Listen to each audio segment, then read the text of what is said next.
Deirdre Kent has been very interested in systems of political economy, from monetary alternatives to land tenure reform and means of redistributing the wealth of the commons. And in her journeys, intellectual journeys into these matters, has come to some very interesting and provocative conclusions. Her new book, The Big Shift, is an encapsulation and a reflection on this sort of systems approach. And I'm here to just sort of tease out some of the things that went into the formation of this book and why it's such an important read. So, over to you, Deirdre. Oh, thank you, Phil. It really came about from the living economies. Out of living economies came the new economics party, which wanted a political expression to the various things we'd been doing in the living economies. And we felt we had to have something to vote for.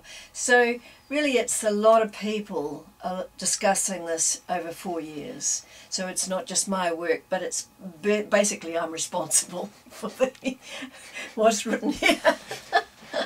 Right. So if it all were to turn pear-shaped, we could say it was your fault. Oh yes, definitely my fault. Well, and we can't really say that about the current experiment, can we? Oh no. We're on a path, a very smooth path. I don't think. Yes, we're going to have a lot of years of turbulence ahead of us. Yeah. Well, the thing is that the current system has no overarching design. In fact, you could say nobody ever thought of it from a system standpoint. It just sort of happened this way. Yeah, indeed. We've got the money system. We've got the tax system, which has grown like topsy and largely influenced by banks. And we've got the welfare system, piecemeal again. And we've got the governance system, which is very, very centralised. So we're saying you have to rethink all those things in a complete system shift to a new paradigm. Right, so the initial goal was to go storming out as a political party and capture a whole bunch of seats in Parliament and effect this change. How did that turn out?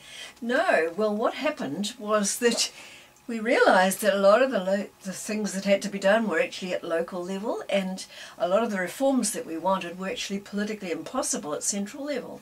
You can't do monetary reform at central level, the banks are too powerful now. You can't do tax reform at central level.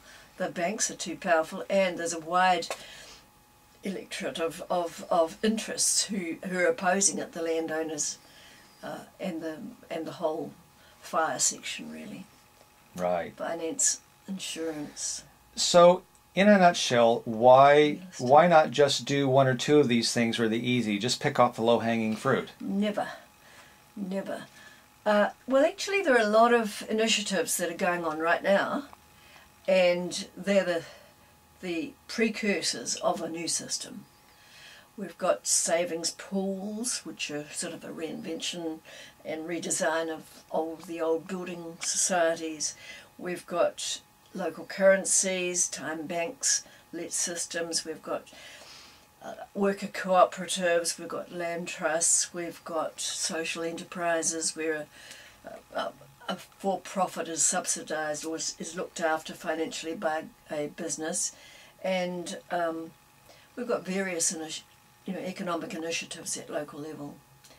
And what we're saying is that they're the forerunners of a whole new system which is going to transform the money system, get money designed as nature would have designed it, I think, and the tax system, and a much more just and equitable tax system, and not penalising work, which is actually a good idea to work. Right, so what you're advocating is to bring these systems in, these system shifts in at a local level, and do it in a way that's sort of softly and gently, without tipping over anything from upstairs. Right, we say we leave the current system alone. You know, the electric light didn't come about through the continuous improvement of candles. Horses didn't go faster and faster until we got the motor car. It's a complete shift up to a new paradigm. We're saying we have to redesign money, tax, welfare and governance for a new economic system, and do it all gradually at a local level, so it doesn't disturb anything. we leave the current system alone. It's too hard to reform, and we do things like change the land tenure system at very local level, and the tax system, and because we've got a local currency happening at local level, and we're setting the rules for the currency. We're saying there's no income tax on it, there's no sales tax on it, and that is a huge advantage from the point of purchasing power. Right, because those taxes tend to be regressive, and they actually stifle a lot of productivity. That's right. Economists always in favour of land tax. All the inquiries into tax reform always recommend land tax, but it's never considered for very long because the banks oppose it and the people who own property oppose it. Right. So in keeping with the general idea of the parallel systems running alongside and this gentle replacement approach, does this have any advantages should the larger system collapse in a chaotic fashion? Of course, of course. And what we're trying to do with this is to get the background. I mean, we haven't got much background in New Zealand on taxes, for instance, going back to getting the rent from land and all the commons, the natural resources and all the natural monopolies. We need to get back to that, and that we can get quite a considerable public revenue from this and redistribute it as a citizen's dividend, starting small and gradually growing up to a basic income. So what we're proposing doesn't disturb the current system, it doesn't shock the economy, and it is practical and politically possible.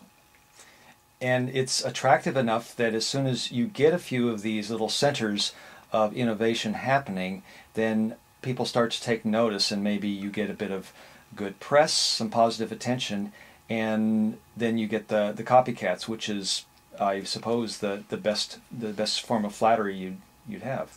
Sure, and what we're saying is that it actually has to happen at a very local level.